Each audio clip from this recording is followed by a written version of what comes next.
Insieme in una coalizione composita, insieme anche nell'integrazione delle candidature per la Regione Veneto e il Comune di Venezia.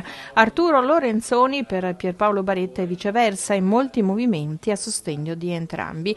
È il caso di Più Veneto in Europa Volt, una delle tante sigle che appoggiano i due candidati del centro-sinistra.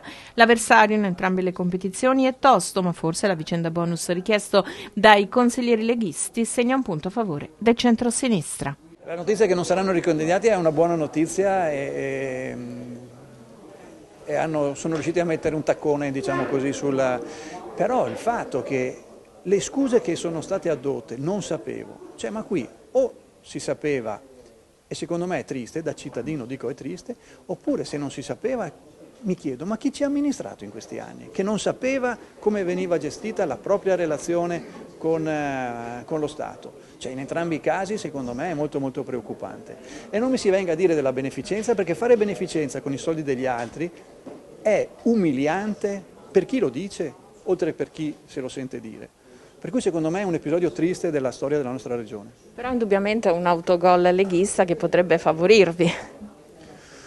Ma credo che siano altri gli elementi che vanno a sostegno della proposta che noi stiamo facendo. Indubbiamente questo mostra una fragilità dal punto di vista così personale di alcuni, ma non è questo il tema che secondo me rafforza la proposta che noi andiamo a fare. La campagna elettorale in Laguna avrà come tema centrale quello del futuro della crocieristica. Se le grandi navi possono ripartire, i grandi armatori hanno scelto altri scali e non Venezia. Compariamo il più presto possibile le proposte, siano anche i tecnici a dare una risposta e decidiamo rapidamente qual è la soluzione alternativa che sia compatibile con l'ecosistema lagunare che ha delle particolarità. Se questo lo facciamo rapidamente, Venezia può riproporsi il problema di essere anche un porto crocieristico e non è detto che non debba essere questo accompagnato anche da una dimensione delle navi. Ci sono molte le caratteristiche che possono essere valutate anche in termini di capacità di tenuta della nostra laguna. Lei dice facciamo rapidamente, però è 8 anni che noi sentiamo questo invito a fare rapidamente, sono passati 8 anni.